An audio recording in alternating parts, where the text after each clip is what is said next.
ഞങ്ങളുടെ സ്വർഗസ്ഥ നല്ല പിതാവേ, അവിടുത്തെ പുത്രൻ്റെ പരിശുദ്ധ നാമത്തിൽ ഞങ്ങൾ തിരുമുമ്പിൽ അടുത്ത് വരുന്നു. അനുഗ്രഹിക്കപ്പെട്ട നല്ല സമയത്തിനായി സ്തോത്രം ചെയ്യുന്നു. ഇസ്രായേൽ പൗരതയോട് സംബന്ധമില്ലാതിരുന്നവരും വാഗ്ദത്തത്തിൻ്റെ എല്ലാ നിയമങ്ങളിൽ നിന്ന് അന്യരും ലോകത്തിൽ ദൈവമില്ലാത്തവരും കാബൂൾ പ്രദേശത്ത് പാർക്കപ്പെട്ടവരും കർത്താവെ ഒരു യോഗ്യതയുമില്ലാതിരുന്ന ഞങ്ങൾക്ക് അവിടുത്തെ ഏകജാതനായ പുത്രനിലൂടെ ഇത്ര വലിയ രക്ഷാദാനമായി നൽകി ഞങ്ങളുടെ പേര് ജീവന്റെ പുസ്തകത്തിൽ ചാർത്തി ഞങ്ങൾക്ക് സ്വർഗീയ പൗരത്വം നൽകി. അപ്പാ പിതാവേ എന്ന് വിളിച്ചുകൊണ്ട് തേജസ്സുള്ള മഹത്വമുള്ള കൃപാസനത്തിനരികിലേക്ക് അടുത്തു വരാനുള്ള പ്രാഗൽഭ്യവും ഭാഗ്യകരമായ അവസ്ഥയും ഞങ്ങൾക്ക് നൽകി ഞങ്ങളെ സ്നേഹിച്ച സ്നേഹത്തിന് നന്ദി പറയുന്നു. കർത്താവേ, അവിടുന്ന് ജീവൻ നൽകി ഞങ്ങളെ രക്ഷിച്ചു.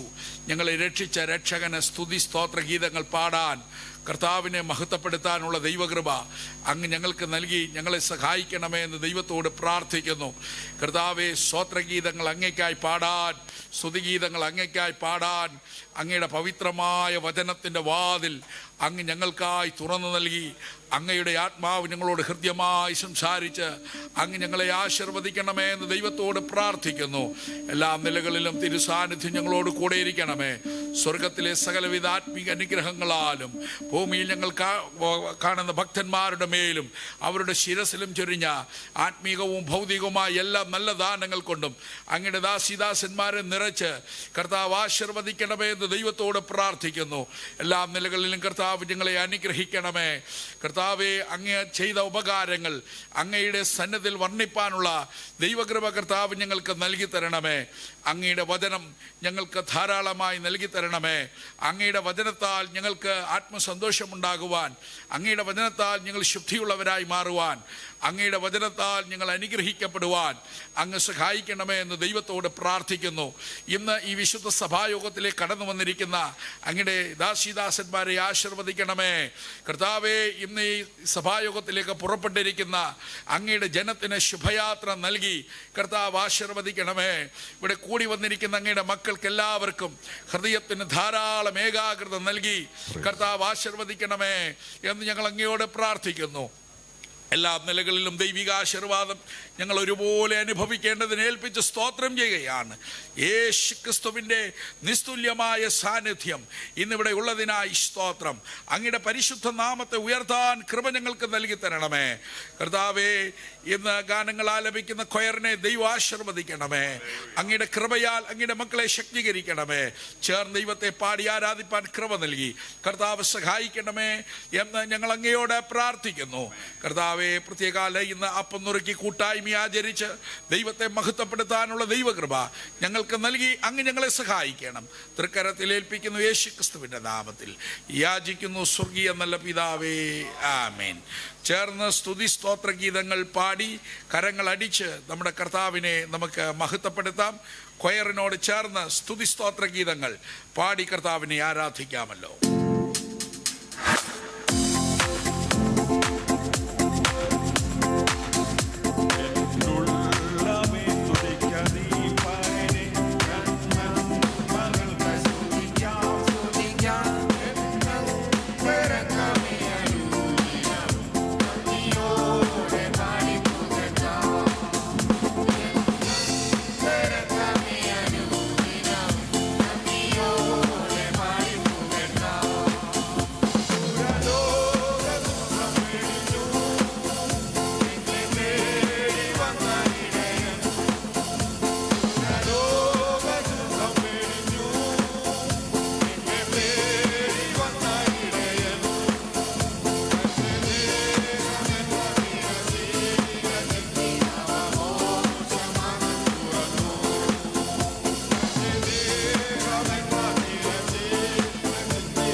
സങ്കീർത്തനങ്ങൾ 29. ദൈവപുത്രന്മാരെ യഹോവയ്ക്ക് കൊടുപ്പീൻ, യഹോവയ്ക്ക് മഹത്വവും ശക്തിയും കൊടുപ്പീൻ.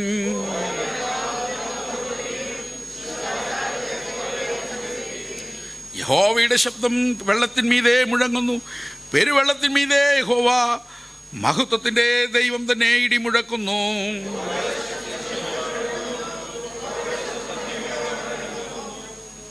യഹോവയുടെ ശബ്ദം ദേവദാരുക്കളെ തകർക്കുന്നു, യഹോവ ലെബനോനിലെ ദേവദാരുക്കളെ തകർക്കുന്നു.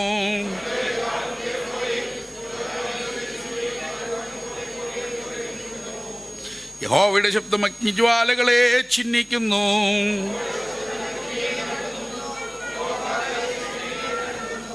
യഹോവയുടെ ശബ്ദം മാൻപേടകളെ പ്രസവിക്കുമാറാക്കുന്നു, അത് വനങ്ങളെ തോലിരിക്കുന്നു.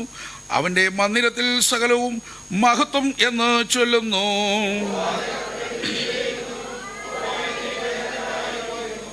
അടുത്ത വാക്യം നമുക്ക് ചേർന്ന് പാടാം. യഹോവ തന്റെ ജനത്തിന് ശക്തി നൽകും, യഹോവ തന്റെ ജനത്തിന് സമാധാനം നൽകി അനുഗ്രഹിക്കും. കഴിഞ്ഞ ഒരാഴ്ചയിൽ മുഴുവനും നമ്മെ ഐശ്വര്യമായി കർത്താവ് നടത്തിയ വിധങ്ങളോർത്ത് നമ്മുടെ കരവും ശബ്ദവും ഉയർത്തി നമ്മുടെ കർത്താവിന് മഹത്വം കരേറ്റാം. നമ്മുടെ കർത്താവ് എത്ര നല്ലവനാ പ്രിയരെ! സ്തുതികൾക്ക് യോഗ്യൻ, മഹത്വത്തിന് യോഗ്യൻ, ബലത്തിന് യോഗ്യൻ, സകലത്തിനും ഇതേയും ഉന്നതനായ ആ കർത്താവിന്റെ സന്നിധിയിൽ നമ്മെ തന്നെ സമ്പൂർണമായി സമർപ്പിക്കാം. ഇന്ന് പകലിൽ നടക്കുന്ന ഈ ശുശ്രൂഷകളെല്ലാം ദൈവത്താൽ അനുഗ്രഹമായി തീരേണ്ടതിനും ദൈവസന്നിധിയിൽ നമ്മെ തന്നെ ഒന്ന് സമ്പൂർണമായി സമർപ്പിക്കാം. കർത്താവിൻ്റെ സന്നിധിയിൽ നമ്മുടെ മനസ്സേകാഗ്രതമാകട്ടെ. കർത്താവ് നമ്മുടെ ജീവിതത്തിൽ ചെയ്ത നന്മകൾ നമുക്ക് ഓർത്തുകൊണ്ട് ചില നിമിഷങ്ങൾ ധ്യാനപൂർവം കൊയറിനോട് ചേർന്ന് കർത്താവിനെ പാടി മഹത്വപ്പെടുത്താം.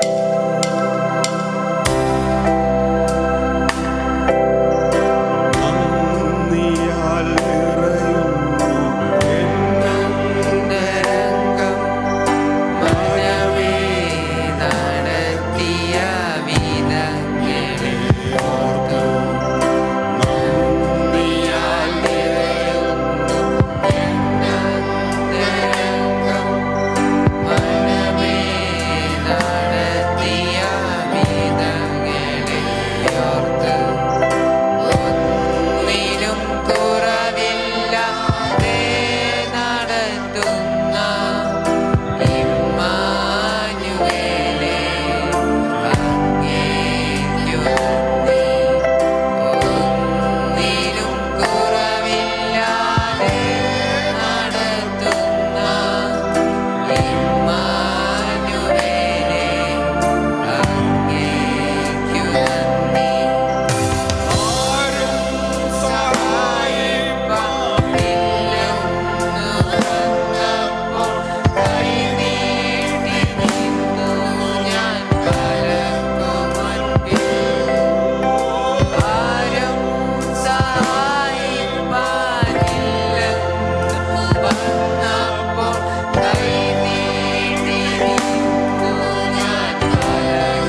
നമ്മെ വിട്ട് പിന്നിട്ടു. മരണനിഴലിന്റെ താഴ്വരകളിൽ ഒരു കടന്നുപോക്ക് മാത്രം അനുവദിച്ച് ദൈവം അവയിൽ നിന്ന് എല്ലാം ഉദ്ധരിച്ച് നമ്മെ കൊണ്ടുവന്നു. ആ ദൈവത്തിന്റെ കൃപയ്ക്കായി നമുക്ക് അല്പനേരം നന്ദിയോടെ നമുക്ക് സ്തോത്രം ചെയ്യാം. നാം എല്ലാവരും ദൈവസന്നിധിയിൽ പ്രാർത്ഥനാപൂർവമായിരിക്കുമ്പോൾ തുടർന്നുള്ള സമയത്തെ ശുശ്രൂഷകളുടെ അനുഗ്രഹത്തിന് വേണ്ടി ബഹുമാനപ്പെട്ട സിറ്റി ജോൺ പാസ്റ്റർ ഇപ്പോൾ പ്രാർത്ഥിക്കുന്നതാണ്.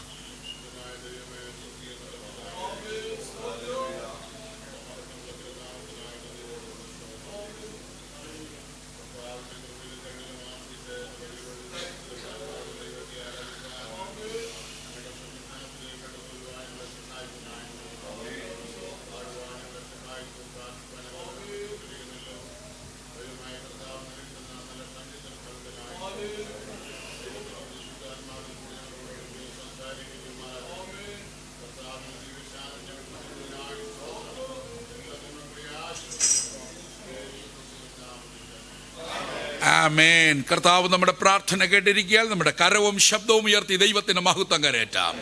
ഹല്ലേലൂയ. ദൈവമക്കൾക്ക് ദൈവസന്നിധിയിൽ ഇരിക്കാമല്ലോ. യേശു ക്രിസ്തുവിൻ്റെ നിസ്തുല്യമായ നാമത്തിന് ഈ പ്രശാന്ത സുന്ദരമായ നല്ല ഈ ആഴ്ചവട്ടത്തിൻ്റെ 1-ാം ദിവസം പകലിൽ മഹത്വം ഉണ്ടാകട്ടെ. ഇന്ന് ഈ വിശുദ്ധ സഭായോഗത്തിൽ കടന്നു വന്നിരിക്കുന്ന അനുഗ്രഹീതരായ എല്ലാ സഹോദരീ സഹോദരന്മാർക്കും, ബാലിക ബാലന്മാർ, യുവതി യുവാക്കന്മാർ, മാതാപിതാക്കന്മാർ, നമ്മുടെ ഇടയിലുള്ള പ്രിയമുള്ളവർ പലരും ചില നാളുകൾക്ക് ശേഷം സ്ഥലത്ത് ഇല്ലാതെ വിദേശത്ത് ഒക്കെ ജോലിയോടുള്ള ബന്ധത്തിലായിരുന്ന പല പ്രിയമുള്ളവരും ഇന്ന് ഈ ആരാധനയിൽ വന്നു ചേർന്നിട്ടുണ്ട്. എല്ലാവരെയും ഓർത്ത് ദൈവത്തെ സ്തുതിക്കുന്നു. എല്ലാവർക്കും യേശു ക്രിസ്തുവിൻ്റെ നിസ്തുല്യമായ നാമത്തിൽ വന്ദനം ചൊല്ലുന്നു. കർത്താവ് നമ്മെ അനുഗ്രഹിക്കട്ടെ. നമ്മുടെ കരങ്ങൾ ഉയർത്തി കർത്താവിൻ്റെ മഹത്വം കരേറ്റാം. കഴിഞ്ഞ ഒരാഴ്ചയുടെ ദിനരാത്രങ്ങളിലെല്ലാം കർത്താവ് നമ്മെ ഐശ്വര്യമായിട്ട് പരിപാലിച്ചു. നമുക്ക് ജീവനും ഭക്തിക്കും ആവശ്യമായ നന്മകൾ കർത്താവ് നൽകി തന്നു. നമ്മുടെ കുടുംബജീവിതത്തെ കർത്താവ് പരിപാലിച്ചു. നമ്മുടെ കുഞ്ഞുങ്ങളുടെ കലാലയവാസം, നമ്മുടെ സഞ്ചാരപാതകൾ, നമ്മുടെ ഉറ്റവർ ഉടയവർ ആയിരുന്ന ഇടങ്ങൾ, പ്രവാസ ലോകത്തുള്ള പ്രിയമുള്ളവരെ, സ്ഥലവാസികളായ എല്ലാവരെയും ദൈവം പരിപാലിച്ചത് ഓർത്ത് ദൈവത്തിന് മഹത്വം കരേറ്റുന്നു. കഴിഞ്ഞ ബുധനാഴ്ച ബാബുജി പാസ്റ്ററുടെ ഭവനത്തിൽ വെച്ച് അനുഗ്രഹിക്കപ്പെട്ട കോട്ടേജ് പ്രെയർ ഉണ്ടായിരുന്നു. അതിൽ കടന്നു വന്ന എല്ലാവർക്കും അത് അനുഗ്രഹമായിരുന്നു. കഴിഞ്ഞ വെള്ളിയാഴ്ച ഉപവാസ പ്രാർത്ഥന നടത്തപ്പെട്ടു. ആ ഉപവാസ പ്രാർത്ഥനയിൽ വന്ന് സംബന്ധിച്ച എല്ലാവരുടെയും ജീവിതത്തിൽ ആ കൂട്ടായ്മ ആത്മീക വർധനവിന് കർത്താവ് ഹേതുവാക്കി തീർത്തു. ഇന്ന് പ്രഭാതത്തിൽ നമ്മുടെ സൺഡേ സ്കൂൾ വിദ്യാർത്ഥികൾ അവരെ എണ്ണത്തിൽ പെരുകി വരുന്നുണ്ട്. വളരെ സന്തോഷമുണ്ട്. രക്ഷിതാക്കൾ അവരെ ഉത്സാഹിപ്പിച്ച് സൺഡേ സ്കൂളിന് അയക്കുന്നു. നിങ്ങളുടെ ആ നല്ല പ്രവൃത്തി ശ്ലാഘനീയമാണ്. അധ്യാപകർ നന്നായിട്ട് ദൈവദിനം പഠിപ്പിക്കുന്നു. അത് ഓർത്തും ദൈവത്തെ സ്തുതിക്കുന്നു. ദൈവം അധ്യാപകരെ അനുഗ്രഹിക്കട്ടെ, വിദ്യാർത്ഥികളെ അനുഗ്രഹിക്കട്ടെ, സൺഡേ സ്കൂളിൻ്റെ പ്രവർത്തനങ്ങളെ കർത്താവ് ആശീർവദിക്കട്ടെ. ഇന്ന് നമുക്ക് സ്തുതി സ്തോത്ര ഗീതങ്ങൾ പാടി ദൈവത്തെ മഹത്വപ്പെടുത്താൻ മഹാദൈവം നൽകി തന്ന നല്ല സന്ദർഭത്തെ ഓർത്ത് ദൈവത്തെ സ്തുതിക്കുന്നു. സങ്കീർത്തനങ്ങൾ 29 ആകുന്നു ഇന്ന് വാക്യപ്രതിവാക്യങ്ങളായി പാടി നാം ചേർന്ന് പാടി ദൈവത്തെ മഹത്വപ്പെടുത്തിയത്. സങ്കീർത്തനങ്ങൾ 29 ഗ്രന്ഥകർത്തൃത്വം BC 1000 ജീവിച്ചിരുന്ന ദാവീദിന് ഉള്ളത് എന്ന് അതർക്കിതമായി അതിൻ്റെ തലവാചകത്തിൽ നിന്ന് ഗ്രഹിപ്പാൻ സാധിക്കുന്നു. ഈ സങ്കീർത്തനങ്ങൾക്ക് അകത്തു നിന്ന് ദൈവത്തിൻ്റെ പരിശുദ്ധാത്മാവ് പ്രകാശനം നൽകിയ ഇവിടെയുള്ള ദൈവമക്കൾ ധാരാളം പ്രബോധനങ്ങൾ, ധാരാളം പ്രസംഗങ്ങൾ പ്രസംഗിച്ചിട്ടുള്ള കർത്താവിൻ്റെ ദാസന്മാർ ധാരാളം ധ്യാനിച്ചിട്ടുള്ള വളരെ പരിചിതവും സുപരിചിതവുമായ ഈരടികളാണ് സങ്കീർത്തനം 29. അതിനകത്തു നിന്ന് പരിശുദ്ധാത്മാവ് പ്രകാശനം നൽകിയ ഒരു ചിന്ത മാത്രം ഹ്രസ്വമായിട്ട് കൈമാറി സാക്ഷ്യത്തിനുള്ള സമയം ആയി വേർതിരിപ്പാൻ കൃപയിൽ ശരണപ്പെടുകയാണ്. സങ്കീർത്തനങ്ങൾ 29-11 വാക്യം, 2 വാചകം അതിനാധാരമായിട്ട് എടുക്കുന്നു. യഹോവ തൻ്റെ ജനത്തിനെ ശക്തി നൽകും. അടുത്ത വാക്ക്, യഹോവ തൻ്റെ ജനത്തെ സമാധാനം നൽകി അനുഗ്രഹിക്കും. കരങ്ങൾ ഉയർത്തി കർത്താവിന് മഹത്വം കരേറ്റാം. യഹോവ തൻ്റെ ജനത്തിന് സമാധാനം നൽകി അനുഗ്രഹിക്കും. ഓൾഡ് ടെസ്റ്റ്മെന്റിലെ പഴയ നിയമത്തിലെ യാഗം കഴിച്ച് നിയമം ചെയ്ത പഴയ നിയമ വിശുദ്ധന്മാരോടുള്ള ബന്ധത്തിൽ എല്ലാ ഇസ്രായേലിനും രാജാവായിരുന്ന ദാവീദിന്റെ പ്രയോഗമാണ്. യഹോവ തന്റെ ജനത്തിന് സമാധാനം നൽകി എന്ത് ചെയ്യും? അനുഗ്രഹിക്കും. സ്തോത്രം. വരുന്നൊരാഴ്ചയിലെ ക്രിസ്ത്യ ജീവിതം തിങ്കൾ, ചൊവ്വ, ബുധൻ, വ്യാഴം, വെള്ളി, ശനി എല്ലാ ദിവസങ്ങളും സ്തോത്രം കർത്താവ് നമുക്ക് സമാധാനം നൽകി അനുഗ്രഹിച്ചാൽ, പ്രിയരെ, സമാധാനമുള്ളതാണ് വലിയൊരു അനുഗ്രഹം. സ്തോത്രം, സ്തോത്രം. പഴയ നിയമത്തിൽ തന്നെ ജനത്തിന് സമാധാനം എന്ന പ്രയോഗമാണ് കാണുന്നത്. കാരണം അവരുടെ രക്ഷ ജാതിപരമാണ്. എന്നാൽ കൃപായുഗ രക്ഷ വ്യക്തിപരമാണ്. അവനെ കൈക്കൊണ്ട് അവന്റെ നാമത്തിൽ വിശ്വസിക്കുന്ന, അപ്പോൾ വ്യക്തിപരമാണ്. അങ്ങനെയെങ്കിൽ ഈ സമാധാനം ഇന്ന് നാം അനുഭവിക്കുന്നത് വ്യക്തിപരമായിട്ടാണ്. സ്തോത്രം. യേശു കർത്താവ് അവനീമുഖത്ത് വന്നിട്ട് പ്രസ്താവിച്ചൊരു വാക്കുണ്ട്. അതിങ്ങനെയാണ്, എൻ്റെ സമാധാനം ഞാൻ നിങ്ങൾക്ക് തന്നേച്ചു പോകുന്നു. സ്തോത്രം. അത് യേശു പരസ്യമായി പ്രസ്താവിച്ച അനന്തരം, യേശുവിൻ്റെ ക്രൂശീകരണം കഴിഞ്ഞതിന് ശേഷം ഉയർത്തെഴുന്നേറ്റ കർത്താവ് പറയുന്ന വാക്ക് ശ്രദ്ധിക്കേണ്ടതാണ്. നിങ്ങൾക്ക് സമാധാനം. വീണ്ടും ആവർത്തിച്ചു പറഞ്ഞു, നിങ്ങൾക്ക് സമാധാനം. അപ്പോൾ യേശു അതിനു മുമ്പ് പറഞ്ഞു, എൻ്റെ സമാധാനം ഞാൻ നിങ്ങൾക്ക് തന്നേച്ചെന്ത് ചെയ്യുന്നു? ഞാൻ പോകുന്നതിന് മുമ്പ്, അർത്ഥാൽ നിങ്ങൾക്ക് എൻ്റെ സമാധാനം നൽകും. അപ്പോൾ ആ സമാധാനം കൈമാറിയ രംഗം കാണണമെങ്കിൽ അങ്ങ് കാൽവറി മലമുകളിലേക്ക് മനസ്സുകൊണ്ട് ഒന്ന് കയറി വാ. ആമേൻ. പവിത്രവാനായ യേശുവിൻ്റെ പവിത്രമായ കൈകാലുകളിലൂടെ ആണിയാൽ തുളയ്ക്കപ്പെട്ട് കർമ്മദണ്ഡിതനായി കാൽവറി മലമുകളിൽ നമ്മുടെ മേൽ വരേണ്ട ശിക്ഷ മുഴുവനും ഏറ്റെടുത്ത് നമുക്ക് പകരമായി തകർക്കപ്പെട്ട് കിടക്കുന്ന യേശുവിനെ ഇന്ന് ഈ ആരാധനയിൽ സംബന്ധിക്കുന്നവരെല്ലാവരും ഒന്ന് കാൺമീൻ. സ്തോത്രം. അതാ സമാധാനം കൈമാറുന്ന രംഗമാണത്. സ്തോത്രം. അവിടുത്തെ സമാധാനം, ആ സമാധാനം തന്നേച്ചു പോകുമെന്ന് പറഞ്ഞു. ആ സമാധാനം നമുക്ക് നൽകേണ്ടതിന് വേണ്ടി അവിടുത്തെ ജീവരക്തം നമുക്കായി ചിന്തി. സ്തോത്രം. ജീവൻ നൽകി നമുക്ക് സമാധാനം നൽകി. അങ്ങനെങ്കിൽ ഇങ്ങനെയാണ് നാം ധ്യാനിക്കേണ്ടത്. അവിടുത്തെ ജീവരക്തത്താൽ നൽകിയ സമാധാനമാണ്. എത്ര പേർക്ക് സന്തോഷമുണ്ട്? എപ്പോഴാണ് നമുക്ക് സമാധാനം കിട്ടുന്നത്? വിസ്തൃതിയുള്ള വിഷയമാണ്. വിസ്താര ഭയം ആ വിഷയം പ്രസ്താവിക്കാനുണ്ട്. എന്നാൽ അത് തന്നെയല്ലല്ലോ ഇന്നത്തെ ശുശ്രൂഷകൾ പലതും നടക്കേണ്ടതായിട്ടുണ്ടല്ലോ. സ്തോത്രം. നോക്കണേ, ആ സമാധാനം നൽകേണ്ടതിന് വേണ്ടി അവിടുത്തെ ഓമനകുമാരൻ അവസാന തുള്ളി രക്തം വരെയും കാൽവറി മലമുകളിൽ ചീന്തിയ ആ രംഗമൊന്ന് കാണണം പ്രിയരെ. സ്തോത്രം, സ്തോത്രം. നമ്മുടെ മേലുള്ള കുറ്റപത്രം ആ രക്തത്താലാണ് നീക്കപ്പെട്ടത്. മാത്രമല്ല, നാം ദൈവത്തോട് ശത്രുക്കളായിരുന്നു. വിശുദ്ധനായ ദൈവവും അശുദ്ധനായ മനുഷ്യനും രണ്ട് തട്ടിൽ നിന്നപ്പോൾ അവൻ ദൈവത്തോട് നമ്മെ നിരപ്പിച്ചത്, സ്തോത്രം, അവൻ യേശുവിന്റെ ക്രൂശ് മരണത്താലാണ്.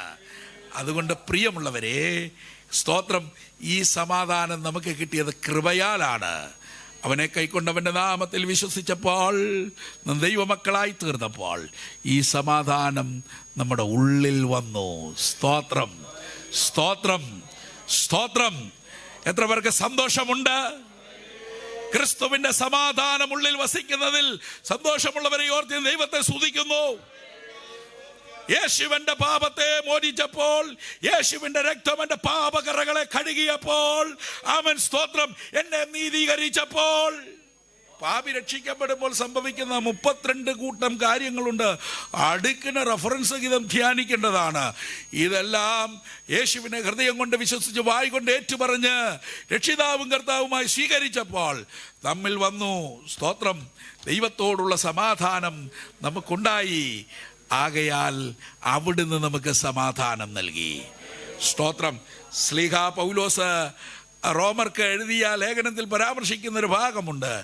കഴിയുമെങ്കിൽ സകല മനുഷ്യരോടും വരുന്നൊരാഴ്ചയിലെ ജീവിതമേ വെപ്രാളവും പരവേശവും പിടിച്ച് നമ്മളോട് ബന്ധമില്ലാത്ത കാര്യങ്ങളെല്ലാം തലയ്ക്കകത്തിട്ട് കറക്കി സ്തോത്രം മനസ്സ് കേടാക്കി തല കേടാക്കി സമയം കളഞ്ഞ് ആമുമായി ഒരു ബന്ധവുമില്ലാത്ത വിഷയങ്ങളൊക്കെ സ്തോത്രം നിയമസഭ നടത്താൻ അവിടെ ആളുണ്ട്. അതിനകത്ത് നമ്മുടെ തല എന്ത് ചെയ്യണ്ട, പോയിക്കേണ്ട ആവശ്യമില്ല. നമ്മൾ വോട്ട് ചെയ്ത് വിട്ടിട്ടുണ്ട്, അവരത് ചെയ്തോളും. നമുക്ക് കൂടുതൽ സമാധാനം കിട്ടാൻ ഞാനൊരു മാർഗം പറയാം. നമ്മുടെ വിവേചന അധികാര പരിധിക്ക് വെളിയിലുള്ള കാര്യങ്ങൾ നമ്മുടെ തലയിൽ കയറാതിരിക്കാൻ നമ്മൾ സൂക്ഷിക്കുക. സ്തോത്രം. ഹല്ലേലൂയ. പ്രിയമുള്ളവരെ, കൂടുതൽ സമാധാനത്തോടെ ഞാൻ പ്രാർത്ഥിക്കുന്നത് അതാണ്. ഫിലദൽഫിയ സഭയിലെ എല്ലാ കുടുംബങ്ങളും സമാധാനമായിരിക്കണം. എല്ലാ വ്യക്തികളും സമാധാനമായിരിക്കണം. നമ്മുടെ വിദേശ രാജ്യങ്ങളിലുള്ള പ്രവാസ ലോകത്തുള്ള എല്ലാവരും സമാധാനമായിരിക്കണം. അങ്ങനെ സമാധാന കാംക്ഷികളായി സ്തോത്രം സമാധാനം ഉണ്ടാക്കുന്നവരായി. യേശു പറഞ്ഞൊരു വാക്കുണ്ട്, സമാധാനം ഉണ്ടാക്കുന്നവർ ഭാഗ്യവാന്മാർ. സ്തോത്രം. സമാധാനം ഉണ്ടാക്കുന്നവർ. അതൊക്കെ വിസ്തൃതിയുള്ള വാക്കുകളാണ്, ആഴമുള്ള പ്രയോഗങ്ങളാണ്. അതുകൊണ്ട് ആവോളം നമ്മൾ ഇടപെടുന്നെടുത്ത് സ്തോത്രം നമ്മുടെ സാന്നിധ്യം ഒക്കെ കൂടുതൽ സമാധാനത്തിന് ഹേതുവാകട്ടെ. അതൊരു പ്രത്യേക ദൈവകൃപയാണ്. ഞാൻ ഇന്നും ഓർക്കുന്നു, കർത്തൃസന്നിധിയിൽ വിശ്രമിക്കുന്ന പി.ജി. മാഷുടെ ഒരു പെട്ടിയൊക്കെ പിടിച്ചുകൊണ്ട് ഞാനും ഒരിക്കൽ ഇങ്ങനെ മാഷയുടെ കൂടെ ഒരു ശുശ്രൂഷയ്ക്ക് പോയതാ. പോയി ചെന്ന് കയറിയ വീട്ടിൽ യാദൃച്ഛിക പോകുന്ന വഴിക്ക് ഒരു വീട്ടിലോട്ട് കയറിയതാ. അന്നേരം വീടിനകത്ത് ഉഗ്രൻ സ്റ്റണ്ടാണ്. പിള്ളേരുടെ ചിന്തയെ പറഞ്ഞാൽ ഉഗ്ര കലാപം നടന്നുകൊണ്ടിരിക്കുകയാണ്. കുടുംബക്കാർ, വീട്ടിനുള്ളിലുള്ളവർ. അന്നേരം മാഷ് അങ്ങോട്ട് കയറി ചെന്നേച്ച് പറഞ്ഞു, നിങ്ങൾക്ക് സമാധാനം. സ്വിച്ചിട്ട പോലെ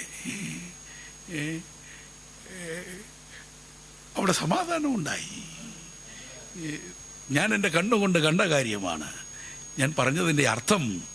നമ്മൾ ഇടപെടുന്ന എല്ലാ മേഖലകൾക്കകത്തും സ്തോത്രം ദൈവത്തിൻ്റെ സമാധാനം ധാരാളം അനുഭവിപ്പാൻ കർത്താവ് കൃപ നൽകട്ടെ എന്ന് പറഞ്ഞുകൊണ്ട് ഞാൻ പ്രബോധന വാക്കുകൾക്ക് ഇവിടെ കുത്തിടുന്നു.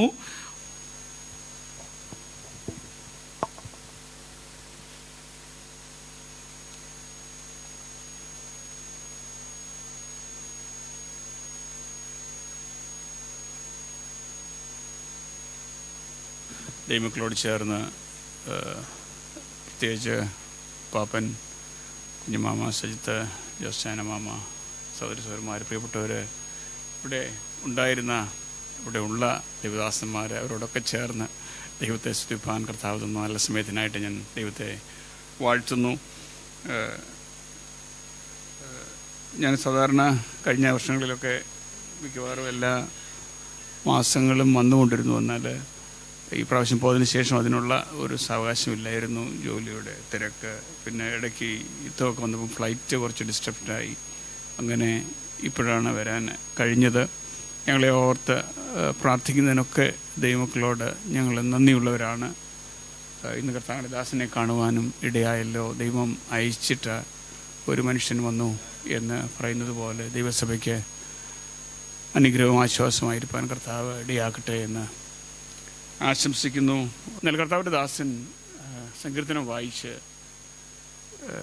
ഒടുവിൽ സമാധാനത്തെക്കുറിച്ച് പറഞ്ഞപ്പോൾ ഞാൻ ഈ ദിവസങ്ങളിലൊക്കെ ചിന്തിച്ചു കൊണ്ടിരിക്കുന്ന കഴിഞ്ഞിടയ്ക്ക് ഞങ്ങളുടെ ചർച്ചിലൊരു ദിവസം സംസാരിച്ച ഒരു വിഷയമായിരുന്നു. അത് ദൈവദാസൻ എടുത്തു പറഞ്ഞപ്പോൾ ഞാൻ വിചാരിച്ചു അത് തന്നെ നിങ്ങളോടും ഒന്ന് ഓർപ്പിച്ചു വിടാൻ.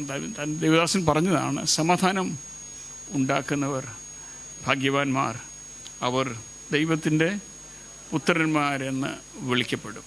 നമ്മളെല്ലാം സമാധാനം ആഗ്രഹിക്കുന്നവർ ഭാഗ്യവാന്മാരെന്നല്ല പറഞ്ഞേക്കുന്നത്. നമ്മളൊക്കെ സമാധാനം ആഗ്രഹിക്കുന്നവരാണ്. ആരോടും ഒരു കുഴപ്പമൊന്നുമില്ലാതെ ഇങ്ങനെ അങ്ങ് പോകണമെന്ന് ആഗ്രഹിക്കുന്നവർ. അവരല്ല സമാധാനം ഉണ്ടാക്കണം. പീസ് മേക്കേഴ്സ് എന്ന വല്ല ഒന്ന് ഉണ്ടാക്കണമെങ്കിൽ അതിൻ്റെ പുറകിൽ ഇച്ചിരി എഫേർട്ടുണ്ട്, അല്ലേ? അതിൻ്റെ പുറകിൽ ഒരു ഇച്ചിരി അധ്വാനമുണ്ട്. അങ്ങനെയുള്ളവരാ ഭാഗ്യവാന്മാർ. ഒരുപാട് ഭാഗ്യവാന്മാരെക്കുറിച്ച് എനിക്ക് വലിയ ഇഷ്ടമുള്ള ഒരു കാര്യം ഈ ഭാഗ്യവാന്മാരെക്കുറിച്ച് ദൈവം ഭാഗ്യവാന്മാരെന്ന് പറഞ്ഞേക്കുന്നവരെക്കുറിച്ച് ചിന്തിക്കുന്നത് ദുഷ്ടന്മാരുടെ ആലോചന പ്രകാരം നടക്കാതെ, ലംഘനം ലഭിച്ചും പാപം മറിച്ചും കിട്ടിയവർ, എളിയവനെ ആദരിക്കുന്നവർ, അങ്ങനെ ഒത്തിരി ഭാഗ്യാവസ്ഥ പറഞ്ഞിട്ടുണ്ട്. ഇവിടെ പറഞ്ഞേക്കുന്നത് സമാധാനം ഉണ്ടാക്കുന്നവർ. അവിടെ പറഞ്ഞേക്കുന്നത് ഒന്ന്, നമ്മളിൽ തന്നെ സമാധാനം ഉണ്ടാവണം. പക്ഷെ പറഞ്ഞ പോലെ വേണ്ടാത്തതൊക്കെ എടുത്ത് തലയിൽ കയറ്റി വെച്ച്, ഞാനും ചിലപ്പോൾ ഞങ്ങളുടെ ഓഫീസിൽ ചില വിഷയങ്ങളൊക്കെ ടെൻഷൻ ഉണ്ടാകുമ്പം എൻ്റെ വായിൽ അങ്ങ് അൾസർ വരും. ഞങ്ങൾക്ക് എല്ലാവർക്കും ഉണ്ട്, സഹോദരങ്ങൾക്കെല്ലാം വായിൽ അൾസർ വരും. ഒരു ടെൻഷൻ വന്നാൽ മതി. പിന്നെ ഞാൻ വിചാരിക്കും, എന്തിനാ നമ്മൾ ഈ കിടന്നിട്ട് ചിന്തിച്ചിട്ട് കാര്യമുണ്ടോ? ആ സമാധാനത്തെക്കുറിച്ചല്ല ഇവിടെ പറയുന്നത്. ദൈവവുമായിട്ട് തന്നിൽ തന്നെ സമാധാനം ഉണ്ടാവണമെങ്കിൽ ദൈവവുമായിട്ട് സമാധാനം പ്രാപിപ്പാൻ നമുക്ക് കഴിയണം. അങ്ങനെയുള്ള ഭാഗ്യം ലഭിച്ചവരായി ഇന്ന് എൻ്റെ മുന്നിലിരിക്കുന്നത്. ആ ദൈവിക സമാധാനം പ്രാപിക്കാൻ അത് വേണ്ടെന്ന് വെച്ചൊക്കെ ഒത്തിരി നാൾ നടന്ന ഒരാളാണ് ഞാൻ. എന്നാൽ ഒരു ദിവസം ദൈവം എന്നോട് സംസാരിച്ചപ്പോൾ ഉണ്ടാക്കാനായിട്ട് ദൈവവുമായി സമാധാനം ഉണ്ടാക്കാൻ, ഒരു കരാറുണ്ടാക്കാൻ, ഒരു ഉടമ്പടി ഉണ്ടാക്കാൻ എനിക്കും ദൈവം ഭാഗ്യം ചെയ്തു. ദൈവമായി സമാധാനം ഉണ്ടാക്കിയ എല്ലാവർക്കുമായിട്ട് ഞാൻ ദൈവത്തെ സ്തുതിക്കുന്നു. മറ്റൊന്ന്, ദൈവവുമായിട്ട് മറ്റുള്ളവരെ സമാധാനത്തിലേക്ക് നടത്തുന്നവരാണ്. അതിനായിട്ടാണ് ദൈവം നമ്മളെ ആക്കി വച്ചിരിക്കുന്നത്. സുവിശേഷത്തിന് സാക്ഷ്യം പറയാൻ, സുവിശേഷം സാക്ഷ്യം പറയാൻ വയ്യാത്തടുത്ത് സുവിശേഷമായി ജീവിപ്പാൻ. ഞങ്ങൾക്കൊരു മുൻപൊരു പാസ്റ്റർ ഉണ്ടായിരുന്നു. താൻ എപ്പോഴും പറയുന്നതാണ്, നമ്മളാണ് 5ാമത്തെ സുവിശേഷം. കാരണം നമ്മളെ ആൾക്കാർ വായിച്ചുകൊണ്ടിരിക്കുക. നമ്മളെ വായിക്കുമ്പം വേറെ വല്ലതും കിട്ടുന്നുണ്ടെങ്കിൽ വലിയ പ്രയോജനമൊന്നുമില്ല കേട്ടോ. ഈ ഓതറയുള്ളവർ ഒക്കെ നമ്മളെ വായിക്കുന്നുണ്ട്. ദൈവവുമായിട്ട് മറ്റുള്ളവരെ സമാധാനത്തിലേക്ക് നടത്തുവാൻ ദൈവം ഇടയാക്കട്ടെ. ഒന്നാമത്, മനുഷ്യരെ തമ്മിൽ സമാധാനം ഉണ്ടാക്കുന്നവരാകാനാണ്. അതിനും ഒരു എഫേർട്ട് എടുത്തെങ്കിലേ പറ്റത്തുള്ളൂ. ഇതൊന്നും നമുക്ക് തന്നെ ഇതിനകത്ത് കാര്യം എന്ന് ചിന്തിച്ച് മാസ്റ്റർ പറഞ്ഞല്ലോ, പിച്ചി മാസ്റ്റർ വീട്ടിലോട്ട് ചെന്ന് കയറി നിങ്ങൾക്ക് സമാധാനം, ഒരു വാക്ക് മതി. ചില സമയത്ത് ഇതിനെ തക്ക സമയത്തെ വാക്ക് വെള്ളിത്താളത്തിൽ നാരങ്ങ പോലെ. പല വീടുകളിലും, പല ഇടങ്ങളിൽ, പല സഭകളിൽ, നമ്മുടെ സഭയിലെ സംഘടനകളിൽ ഒക്കെ ഒരുപാട് പ്രശ്നങ്ങളുണ്ട്. അവിടെയൊക്കെ സമാധാനം ഉണ്ടാക്കുന്നവരായിരിക്കാൻ ആ ഭാഗ്യാവസ്ഥയ്ക്കായിട്ടാണ് ദൈവം നമ്മളെ വിളിച്ച്. അതിനൊക്കെയുള്ള ഭാഗ്യം ദൈവം നമുക്കെല്ലാവർക്കും നൽകട്ടെ. നമ്മുടെ ഇടപാടുകളൊക്കെ ഇൻറ്റഗ്രിറ്റി, എൻ്റെ നിഷ്കളങ്കത നിമിത്തം നീ എന്നെ താങ്ങുന്നു. ഞാനിതിനു മുമ്പ് നിങ്ങളോട് പറഞ്ഞിട്ടുണ്ടോ എന്നെനിക്ക് ഓർമ്മയില്ല. ഇംഗ്ലീഷിൽ ഇൻറ്റഗ്രിറ്റി എന്നാണ് എഴുതിയിരിക്കുന്നത്. അത് വന്നത് സിൻസിയറിറ്റി എന്നുള്ള ഒരു പദത്തിൽ നിന്നാണ്. എന്ന് പറഞ്ഞാൽ ഈ സിൻസിയറിറ്റി എന്ന് പറഞ്ഞ വാക്കുണ്ടായത് സൈനെ സെറ എന്ന് പറഞ്ഞ 2 ഗ്രീക്ക് പദത്തിൽ നിന്നാണ്. ഈ അറബി നാടുകളിലൊക്കെ അല്ലെങ്കിൽ ആ മിഡിൽ ഈസ്റ്റ് പ്രദേശങ്ങളിലൊക്കെ ചില കടയുടെ മുന്നിൽ പണ്ട് കാലത്ത് ഇങ്ങനെ ഒരു ബോർഡ് എഴുതി വെക്കുമായിരുന്നാണ് പറയുന്നത്, സൈനെ സെറ. അവിടെയൊക്കെ ഈ പോർസലൈൻ്റെ കൊണ്ട് നല്ല ഫ്ലവർ വേസും അങ്ങനത്തെ പാത്രങ്ങളൊക്കെ വിൽക്കുന്ന കടകളാണ്. ചില കടയിൽ ചെന്ന് കഴിഞ്ഞാൽ ഒരു പാത്രത്തിന് ഭയങ്കര വില. അതേ പാത്രം വേറൊരു കടയിൽ ചെന്നാൽ ചിലപ്പം 50% ഡിസ്കൗണ്ടിന് കിട്ടും. പക്ഷേ ഇവിടെ വില കൂടുതൽ കൊടുക്കുന്നിടത്ത് അതിൻ്റെ കടയുടെ മുന്നിൽ എഴുതി വെച്ചിട്ടുണ്ട് സൈനെ സെറ എന്ന് പറഞ്ഞാൽ ഈ നല്ല ഈ പോർസലൈൻ്റെ പാത്രമൊക്കെ ഉണ്ടാകുമ്പോണ്ടല്ലോ ചില ക്രാക്കൊക്കെ വീഴും. ഈ ക്രാക്കൊക്കെ വീഴുന്നിടത്ത് നല്ല കൗശലമുള്ള കരവിരുതുള്ളവർ നല്ല മെഴുകൊക്കെ തേച്ച് കണ്ട പുത്തം പോലിരിക്കും. നമ്മുടെ നാട്ടിൽ നമ്മൾ പണ്ടൊക്കെ ഈ മൺകലം കൊണ്ടുവരുമ്പോൾ ഇങ്ങനെ കൊട്ടി നോക്കത്തില്ലേ, മണി അടിക്കുന്ന പോലെ ശബ്ദം കേട്ടെങ്കിൽ അതൊരു കുഴപ്പമില്ലാത്ത കേട്ടാൽ ശബ്ദം കേൾക്കത്തില്ല, അറിയത്തില്ലേ? അമ്മമാർക്കൊക്കെ അറിയാം കൊട്ടി നമ്മൾ പാത്രം എടുക്കുന്നത്. മൺകലം ഒന്നും ആരും ഇപ്പം ഉപയോഗിക്കുന്നത് കൊണ്ട് അറിയത്തില്ലായിരിക്കും. അതുപോലെ ഈ മായമില്ലാത്ത പാത്രത്തിൻ്റെ ആ കടയുടെ മുന്നിൽ എഴുതിയിട്ടുണ്ട് സൈനേസർ എന്ന് പറഞ്ഞാൽ ഒട്ടും മെഴുകില്ല, മെഴുകൊട്ടും അതിനകത്തൊന്നും ഈ സിൻസിയറിറ്റി എന്ന് പറഞ്ഞാൽ ഒട്ടും മെഴുകില്ല, ഒട്ടും മായമില്ല, ഒട്ടും കൂട്ടിച്ചേർത്തിട്ടില്ല, ക്ലിയറാ. അങ്ങനെ ഉള്ളവരായിരിക്കാനാ ആ നിഷ്കളങ്കത, ആ ഇൻറ്റഗ്രിറ്റി, ആ സിൻസിയറിറ്റി ഉള്ളവനെയാ ദാവീദ് അതുകൊണ്ട് പറഞ്ഞു ദൈവം താങ്ങുന്നേ.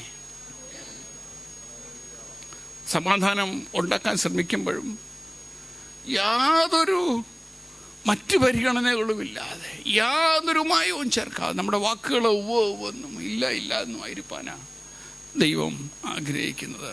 നമ്മുടെ ചുറ്റുപാടുകളിൽ നമ്മൾ ഇടപെടുന്ന ജീവിതങ്ങളിലൊക്കെ സമാധാനം ഉണ്ടാക്കുന്നവരായി, സമാധാനം ആഗ്രഹിക്കുന്ന, സമാധാനം ഉണ്ടാക്കുന്ന, അതിനുവേണ്ടി ഒരു എഫേർട്ട് എടുക്കുന്നവരായിരിക്കാൻ. അത് നമ്മുടെ വാക്കുകൾ പറയുമ്പം സകല ആത്മാർത്ഥതയോടും കൂടിയാണ് പറയുന്നതെന്ന് കേൾക്കുന്ന അപ്പുറത്തിരിക്കുന്ന ആളിനും ബോധ്യമുണ്ടായി അത് അംഗീകരിപ്പാൻ. നമ്മുടെ ക്രെഡിബിലിറ്റി പോലെ ഇരിക്കും നമ്മുടെ ആത്മാർത്ഥത പോലിരിക്കും നമ്മൾ ഒരിടത്ത് സമാധാനം ഉണ്ടാക്കാൻ ചെല്ലുമ്പം കാര്യങ്ങൾ സമാധാനമാകുമോ അല്ലയോ എന്നുള്ളത്. ഇവനോട് ഇപ്പോൾ പറഞ്ഞു പോയിട്ട് അപ്പുറത്ത് ചെയ്യുന്ന രണ്ട് കൂട്ടി പറയുന്നവനാണ് മനസ്സിലുള്ളവരാണെങ്കിൽ ഒരു കാര്യവും നടക്കത്തില്ല. നമ്മുടെ വാക്കുകൾ സൈനേസറ, മെഴുകില്ലാത്ത, വിളക്കി ചേർക്കാത്ത, ഒഴുക്കി തുന്നിച്ചേർക്കാത്തതാ ആയിരിക്കാൻ ദൈവം നമുക്കെല്ലാം കൃപ നൽകട്ടെ. നമ്മുടെ വാക്കുകൾ കൃപയോടു കൂടിയതും ഉപ്പിനാൽ രുചി വരുത്തിയതുമായിരിക്കാൻ ദൈവം നമ്മളെല്ലാവരും ഇവിടെയാക്കട്ടെ. കർത്താവിൻ്റെ ദാസനും കുടുംബത്തിനുമായി സ്തോത്രം ചെയ്യുന്നു. ഞങ്ങളുടെയും എല്ലാ ആശംസകളും അവരെയും അറിയിക്കുന്നു. ഞങ്ങളെ ഓർത്തും പ്രാർത്ഥിക്കുക. കർത്താവിൻ്റെ നാമത്തിൻ്റെ മുഖത്തിനോട് നിൽപ്പാൻ അടിയങ്ങളും ആഗ്രഹിക്കുന്നു. ദൈവമക്കളുടെ പ്രാർത്ഥന ചോദിച്ച് ദൈവസന്നിധിയിൽ ഇരിക്കുന്നു. God bless you all. ഇപ്പോൾ ക്വയർ മുൻപോട്ട് വന്ന് ഒരു സ്തോത്രഗീതം പാടുകയും സ്തോത്രപൂർവം സ്തോത്ര കാഴ്ച കർത്തൃസന്നിധിയിൽ അർപ്പിക്കുകയും ചെയ്യാം. ക്വയറിനോട് ചേർന്ന് നമുക്ക് സ്തോത്രഗീതം പാടാം.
ദൈവമക്കൾക്ക് ദൈവസന്നിധിയിൽ ഇരിക്കാമല്ലോ.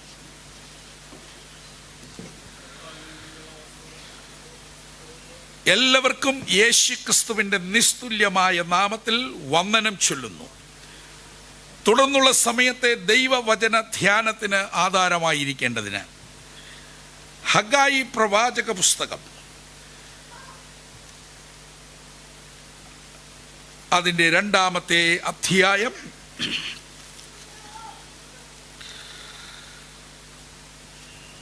19-ാം വേദസൂക്തം 2-ാം അധ്യായം 19-ാം വാക്യം പൊതുവിൽ വായിച്ച് സഹായിച്ചാൽ.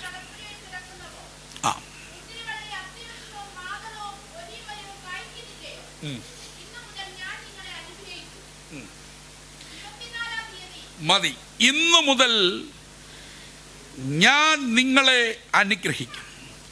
From this day on I will bless you. ഇന്നു മുതൽ ഞാൻ നിങ്ങളെ അനുഗ്രഹിക്കും. ആ വചനം ഒന്ന് ചേർന്ന് പറയാമോ? സ്തോത്രം. ഇന്നു മുതൽ ഞാൻ നിങ്ങളെ അനുഗ്രഹിക്കും. ഈ പ്രവചന വാക്യത്തിൽ നിന്ന് പരിശുദ്ധാത്മാവ് പ്രകാശനം നൽകിയ വിസ്തൃതിയുള്ള ഒരു ആലോചനയുണ്ട്. അതിനകത്ത് നിന്ന് ഇന്ന് പകലിൽ കൂടി വന്നിരിക്കുന്ന ദൈവമക്കളോടുള്ള ബന്ധത്തിൽ സമയബന്ധിതമായി ചില ഭാഗങ്ങൾ മാത്രം ധ്യാനിപ്പാൻ കൃപയിൽ ശരണപ്പെടുന്നു. ജ്ഞാനം, നീതി, വിശുദ്ധി, വീണ്ടെടുപ്പുമായി.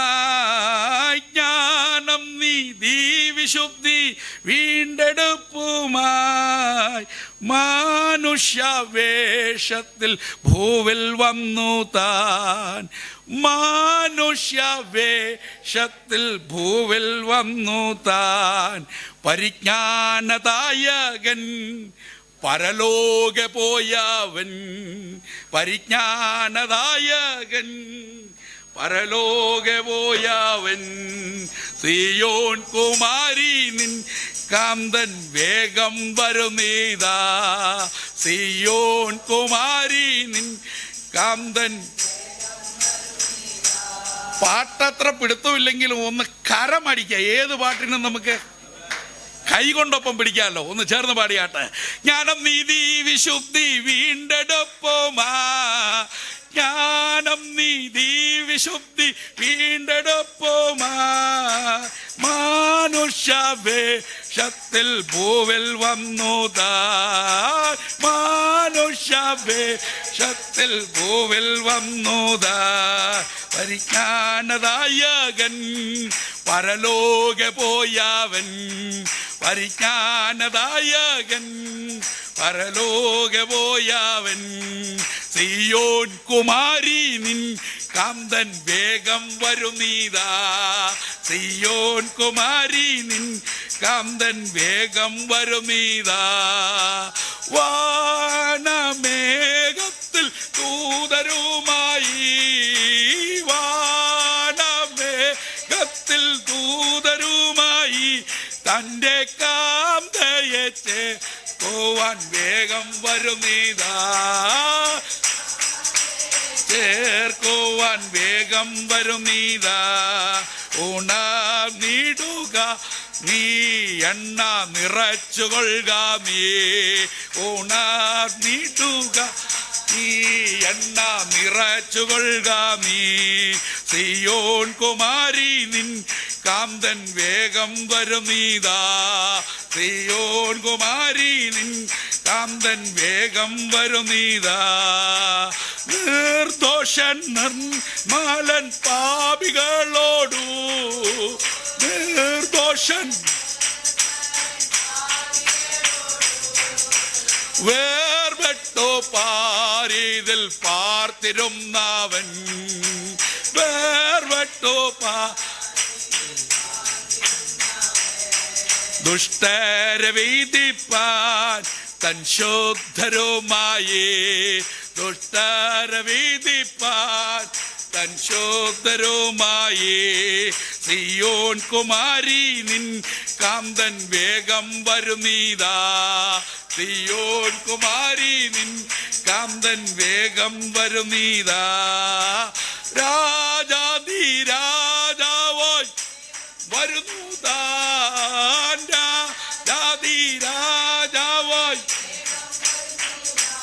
ലോകരാജാക്കളെ ഭരിച്ചു കീഴടങ്ങുമേ. ലോകരാജാക്കളെ ഭരിച്ചു കീഴടങ്ങുമേ. ഏകരാജൻ താൻ ശത്രു കീഴടങ്ങുമേ. ഏകരാജൻ താൻ ശത്രു കീഴടങ്ങുമേ. സിയോൻ കുമാരി നിൻ കാന്തൻ വേഗം വരുന്നീതാ. സിയോൻ കുമാരി നിൻ കാന്തൻ വേഗം വരുന്നീതാ. വാട്ടം മാലിന്യമില്ലാതെ നീ നിന്നാൽ അവൻ വാട്ടം മാലിന്യമില്ലാതെ നീ നിന്നാൽ ഒരു മാറ്റം കൂടാതെ നിന്നെ വേളി കാഴേക്കും. ഒരു മാറ്റം കൂടാതെ നിന്നെ വേളി കാഴേക്കും. സിയോൻ കുമാരി നിൻ കാന്തൻ വേഗം വരുന്നീതാ. സിയോൻ കുമാരി നിൻ കാന്തൻ വേഗം വരുന്നീതാ. സിയോൻ കുമാരി നിൻ കാന്തൻ വേഗം വരുന്നീതാ. ആ സിയോൻ കുമാരി കരമൊന്ന് വീശി വീശി ദൈവത്തെ ഒന്ന് മഹത്വപ്പെടുത്താം. കുമാരി, നിന്റെ കാന്തൻ വരാറായി. ഈ കുമാരിയാണ് ഇന്നിവിടെ ഇരിക്കുന്ന ഈ കുമാരി. സ്വത്രം സിയോൻ കുമാരി. ആമേൻ. ഇവിടുന്ന് പോകാറായി. നമ്മുടെ കർത്താവ് നമ്മെ ചേർക്കാൻ വരാറായി. വിസ്തൃതിയുള്ള ഒരു വിഷയം ചില നിമിഷത്തിലെ ധ്യാനത്തിന് ആധാരമായി ഇവിടെ വായിക്കുകയും നാം കേൾക്കുകയും ചെയ്തിട്ടുണ്ട്. എടുക്കാം. ആ വാക്യം ഒരിക്കൽ കൂടെ ഒന്ന് വായിച്ച് സഹായിച്ചാലും. 2-ാം അധ്യായം 19-ാം വാക്യം.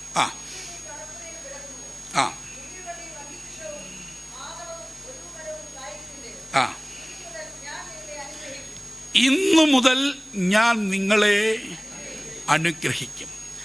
അനുഗ്രഹത്തിൻ്റെ ഇന്ന് എന്നാണ്. അനുഗ്രഹത്തിൻ്റെ ഇന്ന് വെളിപ്പെടാൻ എന്തു ചെയ്യണം? ആരോട് പറഞ്ഞു? ഹഗായി പ്രവാചകൻ ഇസ്രയേൽ സജ്ഞയോട് പറഞ്ഞു എന്ന് പറയുന്നതിൽ തെറ്റില്ല. അത്രയും പ്രവചന മുഖങ്ങൾ അതിനുണ്ട്. പ്രവാസാനന്തര പ്രവാചക പ്രമുഖനായ ബാബിലോണ്യ പ്രവാസാനന്തര പ്രവാചക പ്രമുഖനായ ഹഗായി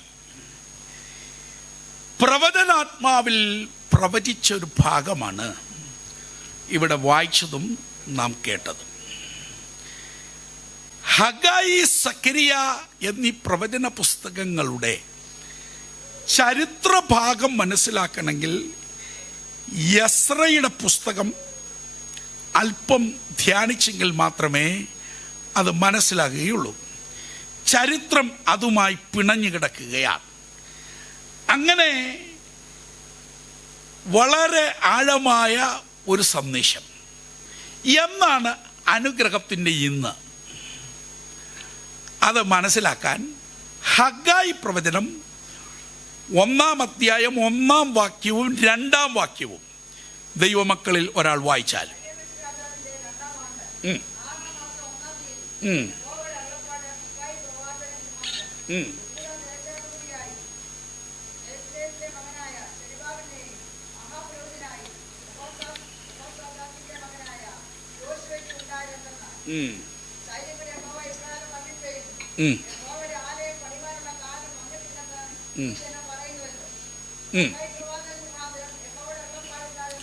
മതി.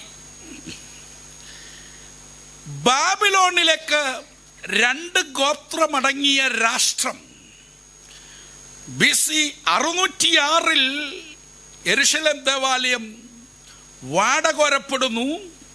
അതിനു മുൻപ് ശേഷം 3 ഘട്ടങ്ങളായുള്ള പ്രവാസത്തിലേക്കുള്ള പോക്ക് ഒന്ന് നോക്ക്, കാണ. ആ പോക്ക്, അവർ പോകുന്ന പോക്ക് പോകുമ്പോൾ കണ്ടോണ്ട് പ്രവചിച്ചൊരു പ്രവാചകനുണ്ട്. അദ്ദേഹത്തിൻ്റെ പേര് ഇരമ്യാവെന്നാണ്. അദ്ദേഹത്തിലൂടെ ഒരു അരുളപ്പാടുണ്ടായി.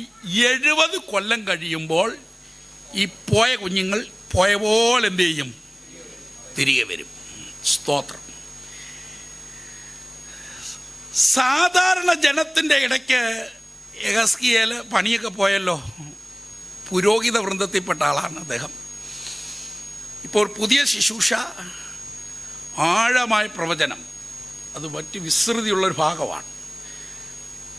എന്നാൽ കൊട്ടാരം,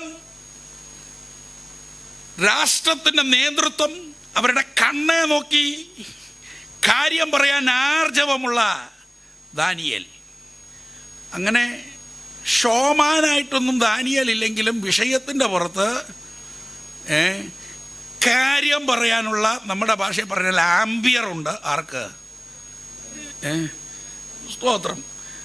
നെബൂഖദ്നേസറിൻ്റെ മുമ്പിലും മുട്ടിടിക്കാതെ കാര്യം പറയും, ദാര്യാവേശിൻ്റെ മുമ്പിലും പറയും. സ്തോത്രം. ആരുടെ മുമ്പിലും? സ്തോത്രം. ബെൽസസറിൻ്റെ മുമ്പിലും പറയും, ആരുടെ മുമ്പിലും പറയാനുള്ള ആർജവമുണ്ട്. സ്തോത്രം. അതുകൊണ്ട് അവരുടെ കാലത്തൊക്കെ ശുഭപ്പെട്ടിരുന്നു എന്ന് വേറൊരു പ്രയോഗമുണ്ട്. അതവിടെ നിൽക്കട്ടെ. ദാനിയേല് യിരെമ്യാ പ്രവാചക പുസ്തകത്തിൽ നിന്ന്, ഇതൊക്കെ ദാനിയേൽ പ്രവചനത്തിലെ വാക്യം ഞാൻ ഈ പറയുന്നത്, 70 കൊല്ലം കഴിയുമ്പോൾ ഇസ്രയേലിൻ്റെ, യഹൂദൻ്റെ പ്രവാസം തീരുമെന്നൊരു കാലസംഖ്യ ഗ്രഹിച്ച് താൻ പ്രാർത്ഥിച്ചു, ദൈവസന്നിധി സന്തോഷിച്ചു. എന്ന് വെച്ചാൽ താൻ അക്കാലം തിരിച്ചറിഞ്ഞ, പ്രാർത്ഥിച്ച സമയത്തിൽ നിന്ന് ഏകദേശം ഒരു 2 വർഷം മുമ്പോട്ട് ചെന്നാൽ പ്രവാസം എന്ത് ചെയ്യും? തീരും. അപ്പോൾ ദൈവം വെച്ച സമയം 70 കൊല്ലം കഴിയുമ്പോൾ പ്രവാസം എന്ത് ചെയ്യും? തീരും. യിരെമ്യാ പ്രവചനത്തിൽ എഴുതിയിരിക്കുന്നത് പ്രകാരം 70 കൊല്ലം കഴിയുമ്പോൾ പ്രവചനം നിവർത്തിയാകാനുള്ള ഒരു സാധ്യതയും അന്നത്തെ ബാബിലോണിൽ പ്രവാസികളായിരിക്കുന്ന ഇസ്രയേലിൻ്റെ അവരുടെ ധാർമ്മിക സ്ഥിതിയിൽ നിന്നോ അവിടെയുള്ള ഭരണകൂടത്തിൻ്റെ സാഹചര്യത്തിൽ നിന്നോ ഒരു സാധ്യതയും മുമ്പിലില്ല. ആ സമയത്താണ് എൻ്റെ ദൈവം മുൻനിർണയിച്ച സമയത്ത് ദൈവം തൻ്റെ പ്രവൃത്തി ആരംഭിച്ചത്. ഞാൻ കഴിഞ്ഞ ഏതോ ഒരു മീറ്റിങ്ങിൽ പറഞ്ഞ കാര്യം ഒന്നും കൂടെ ആവർത്തിക്കുന്നു.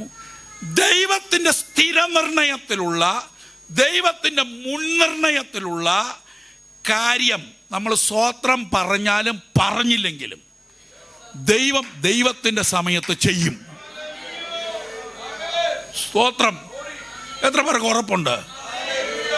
ഹല്ലേലൂയ.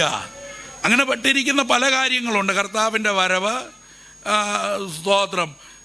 മഹാപീഡനകാലം, ഇവിടെ ഓതരസഭയിൽ 21 ദിവസം ഉപവാസ പ്രാർത്ഥന നടത്തി 70-ാം ആഴ്ചവട്ടം നീക്കാൻ നിങ്ങൾക്ക് ആർക്കെങ്കിലും പറ്റുമോ?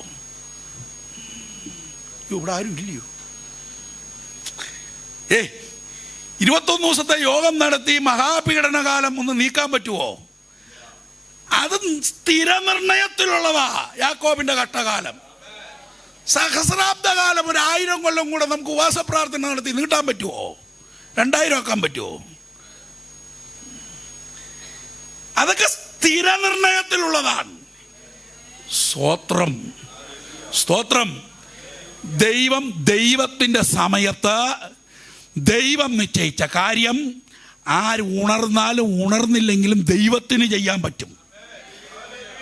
സ്തോത്രം. പിന്നെ അതിന് മറുവശമുണ്ട്, അതവിടെ നിൽക്കട്ടെ. നമ്മുടെ വിഷയത്തിൽ ചിന്തിക്കാം. ഇവർ പറയുന്നു യഹോവയുടെ ആലയം പണിയാനുള്ള സമയം എന്ത് ചെയ്തിട്ടില്ല. യിരെമ്യാവിലൂടെ ഇത് പൊളിയുന്നതിന് മുമ്പേ പറഞ്ഞു. സ്തോത്രം.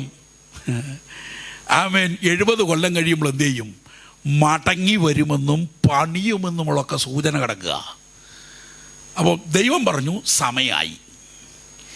ഇവർ പറഞ്ഞു സമയമായിട്ടില്ല. ഒന്നാമത്തെ പോയിന്റ്. ആമേൻ. ദൈവത്തിൻ്റെ സമയത്തിന് ആമേൻ പറയാൻ ആരുണ്ട്?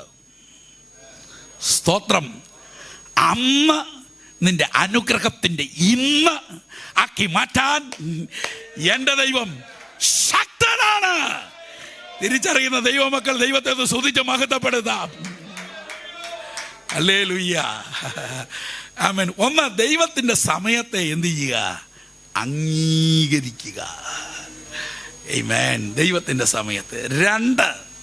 രണ്ടാം വാക്യം ഒന്ന് വായിച്ചോ താഴോട്ട്.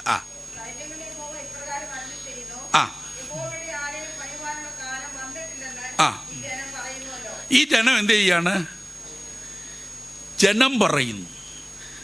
ഇപ്പൊ സത്യത്തിൽ യഹോവയുടെ ആലയം പണിയണ്ടയോ പണിയണോ പണിയാതിരിക്കണോ? സ്തോത്രം. അന്നത്തെ ജനത്തെ വിളിച്ചൊരു ജനറൽ ബോഡി കൂടിയാൽ ജനം പറയും. എന്തു പറയും? സമയമായില്ല. സ്തോത്രം. എന്നാൽ ഒന്ന് മനസ്സിലാക്ക, ഒർന്നാന്റെ നിലത്തിലെ സിയോൻ കുന്നിലെ ഈ ആലയത്തിന് തുടക്കമിടാൻ എൻ്റെ ദൈവം ഈ ജനത്തോട് ചോദിച്ചിട്ടല്ല തുടക്കമിട്ടത്. സ്തോത്രം. ഹല്ലേലൂയ. ദൈവം ജനഹിതത്തിലേക്ക് വരികയല്ല, ജനം ദൈവഹിതത്തിലേക്ക് വരികയാണ് വേണ്ടത്. വല്ലതും പിടുത്തം കിട്ടുന്നുണ്ടോ? മനസ്സിലാക്കുന്ന ദൈവമക്കൾ ദൈവത്തെ ഒന്ന് സ്തുതിച്ചാരാധിക്കാം. എന്നെ കേൾക്കുന്ന സഹോദര, നീ എന്നെ കേൾക്കുന്ന സഹോദരി, ആമൻ, എന്നെ കേൾക്കുന്ന മാതാവേ, പിതാവേ, നാം ആമൻ നമ്മുടെ ഹിതത്തിലേക്ക് ദൈവം വരികയല്ല, അവൻ ദൈവഹിതത്തിലേക്ക് നാം വഴങ്ങിയെത്തുക എന്നുള്ളതാണ്. അത് എത്ര പേർക്ക് തിരിച്ചറിഞ്ഞ് ഏറ്റെടുക്കാൻ പറ്റും? അവർ ദൈവത്തെ ഒന്ന് സ്തുതിച്ചാരാധിക്കാം. നമ്മുടെ ഹിതത്തിനകത്തൂടെ നാം സഞ്ചരിച്ച് കുഴഞ്ഞവർ ഇന്ന് ഈ ആരാധനയിലുണ്ട്. തണ്ട് വലിച്ച നാഥാ എന്ന് വിളിക്കുന്ന പത്രോസിന്റെ അനിയന്മാരും അനിയത്തിമാരും ഇന്ന് യോഗത്തിലുണ്ട്. എന്നാൽ അവൻ ഇന്ന് ആത്മനിയോഗത്തോടെ ഞാൻ ദൂത്, അവൻ പ്രവചന ദൂത് പോലെ വചനത്തിനകത്തുനിന്നൊരു ആലോചന അവൻ പ്രകാശനത്തിന്റെ അടിസ്ഥാനത്തിൽ കൈമാറുന്നു. ദൈവഹിതത്തിനകത്തേക്ക് വാ സഹോദരി, ദൈവഹിതത്തിനകത്തേക്ക് വാ സഹോദര, ദൈവഹിതത്തിനകത്തേക്ക് കയറി വാ പിതാവേ, ദൈവഹിതത്തിനകത്തേക്ക് കയറി വാ മാതാവേ. ഇന്ന് ദൈവഹിതത്തിന് ഏൽപ്പിക്കപ്പെടാൻ എത്ര പേര് സമർപ്പിക്കപ്പെടും? അർപ്പണ ബോധമുള്ളവർ അല്പനേരം ഈ വചനം ഏറ്റെടുത്ത് ദൈവത്തെ ഒന്ന് സ്തുതിച്ചാരാധിക്കാം.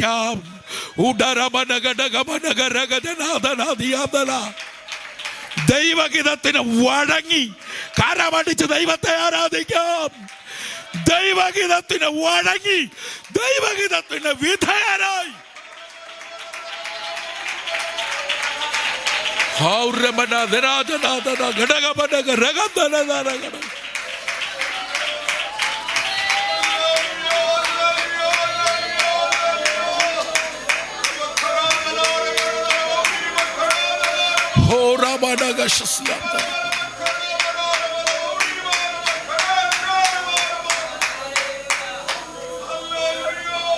ഇന്ന് മുതൽ ഞാൻ നിങ്ങളെ അനുഗ്രഹിക്കും. അനുഗ്രഹത്തിന്റെ ഇന്ന് വെളിപ്പെടാൻ ചെയ്യേണ്ട രണ്ടാമത്തെ കാര്യം, 2-ാം വാക്യം താഴോട്ട്, 3-ാം വാക്യം വായിച്ചു. 3-ാം വാക്യം.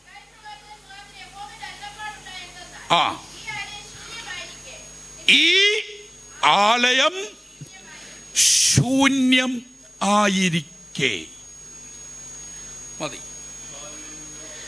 സ്തോത്രം. ഈ ആലയം എന്നുള്ളത് സമാഗമന കൂടാരം, മരുഭൂമിയിലുണ്ടായിരുന്ന ടേബിൾനാക്കിലിനെ ആലയം എന്ന പദം കൂടാരത്തിന് കൊടുത്തിട്ടുണ്ട്. ശീലോഹിലെ ആ കൂടാരത്തിനും ആലയം എന്ന പ്രയോഗമുണ്ട്. പിന്നെ ദാവീദ് പ്രത്യേക തന്റെ നഗരത്തിൽ കൊണ്ടുവന്ന ആലയം പണിയുന്നതിന് മുമ്പ് പെട്ടകം കൊണ്ടുവച്ച ഒരു കൂടാരമുണ്ട്. അതിനുശേഷം ഒർണാന്റെ നിലത്തിൽ പണിയപ്പെട്ട ശലോമോന്റെ കാലത്തെ ദേവാലയം, അതിനുശേഷമുള്ള ദേവാലയം, ഇപ്പോൾ പരാമർശിക്കപ്പെട്ടിരിക്കുന്ന സെരൂബാബേലിന്റെയും യോശുവയുടെയും കാലത്തെ ദേവാലയം, ഹെരോദാവിന്റെ കാലത്തെ ദേവാലയം, അതിനുശേഷം ഇങ്ങോട്ട് മുൻപോട്ട് വന്ന് അതിന് മുൻപൊരു തെളിവുണ്ട്, അത് ചരിത്രപരമായി. അപ്പോൾ അതിനുശേഷം ഇങ്ങോട്ട് വന്നുകൊണ്ടിരിക്കും. ഈ ചരിത്രത്തിൽ കാലൂന്നി മുൻപോട്ട് വരുമ്പോൾ കാണാൻ പറ്റും. ആമേൻ, സ്തോത്രം. ജീവനുള്ള ദൈവത്തിന്റെ തിമത്തിയോസിന്റെ ലേഖനത്തിൽ സഭയാകുന്ന ദേവാലയം, നാം ആകുന്ന ദേവാലയം. ഒന്ന് സ്തോത്രം ചെയ്യാം. ഹല്ലേലൂയ, ഹല്ലേലൂയ. മഹാപീഠന്റെ കാലത്തൊരു ദേവാലയമുണ്ട്, സഹസ്രാബ്ദ ദേവാലയമുണ്ട്, നിത്യ കൂടാരമുണ്ട്. അങ്ങനെ ദേവാലയം എന്നുള്ള വിഷയം വിസ്തൃതിയുള്ള വിഷയമാണ്. എന്നാൽ ഒന്നാമത്തെ ദേവാലയമായിരിക്കുന്ന ടേബിൾനാക്കിൾ, സമാഗമന കൂടാരം നോക്കാം. ആലയം എപ്പോഴാണ് ശൂന്യമാകുന്നത്? ദൈവം കൽപ്പിച്ചതുപോലെ തന്നെ മോശ ചെയ്തുവെന്ന് പുറപ്പാട് പുസ്തകം അവസാന അധ്യായത്തിൽ ആവർത്തിച്ച് കാണാം. ദൈവം കൽപ്പിച്ചതുപോലെ ചെയ്തു. ദൈവം കൽപ്പിച്ചതുപോലെ ചെയ്തു. ദൈവം കൽപ്പിച്ചതുപോലെയാണ് പ്രാകാരം. ദൈവം കൽപ്പിച്ചതുപോലെയാണ് യാഗപീഠം. ദൈവം കൽപ്പിച്ചതുപോലെയാണ് ആമേൻ, സ്തോത്രം, താമരത്തൊട്ടി. ദൈവം കൽപ്പിച്ചതുപോലെയാണ് സപ്തശാഖിയായ കവരവിളക്കിൻ്റെ സപ്തനാളങ്ങളെല്ലാം അടിച്ചെടുത്ത ആമേൻ ആ പൊന്നുകൊണ്ടുള്ള നിർമ്മിതി നോക്കണമേ.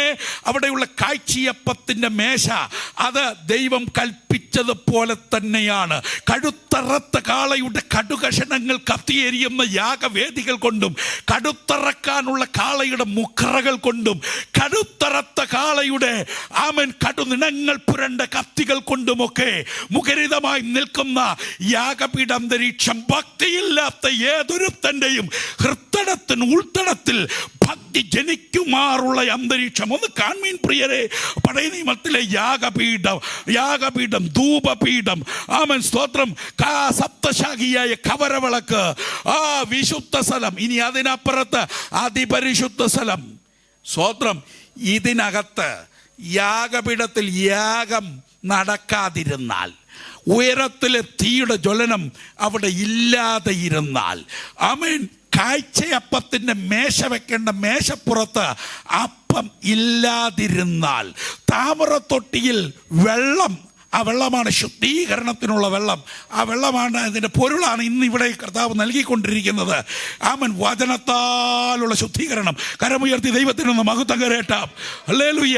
ഇനി ആമേൻ, ആ സമാഗമന കൂടാരത്തിലെ ആമേൻ ആ പലകകളൊക്കെ അന്താടത്തിൽ അതിൻ്റെ ക്രമത്തിൽ നിൽക്കാതിരുന്നാൽ, അതിന് ഒരു വളവ് വന്നാൽ, അതിൻ്റെ ഉള്ളിൽ മരുഭൂമിയിലെ കാറ്റ് കയറിയാൽ, അവൻ അതിൻ്റെ മൂടുവിരി അതിൻ്റെ ക്രമത്തിൽ അല്ലാതിരുന്നാൽ, അവൻ സ്തോത്രം, ലേവി കുഞ്ഞുങ്ങൾ 3 കെഹാത്യർ, മെരാര്യർ, ഗർശോന്യർ, അവരെ ഏൽപ്പിച്ച ശുശ്രൂഷ ചെയ്യാതിരുന്നാൽ, അവൻ ആലയത്തിൻ്റെ ഭൂമുഖത്ത് മുൻപിലുള്ള അഹരോന്റെ വംശപാരമ്പര്യത്തിന്റെ കീഴിലുള്ള പുത്രന്മാർ ക്രമത്തിൽ ശുശ്രൂഷ ചെയ്യാതിരുന്നാൽ, സ്തോത്രം, അവിടെ എവിടെങ്കിലും ഒരു വീഴ്ച വന്നാൽ, ഇതിനൊക്കെ അപ്പുറത്ത് അവൻ സ്വർഗത്തിൽ നിന്നൊരു കുടയുടെ കാല് പോലെ, അവൻ വിടർന്നിരിക്കുന്ന കുട പോലെ ദൈവത്തിന്റെ ശെഖേനാമേഘം ഇറങ്ങി നിൽക്കുകയാണ്.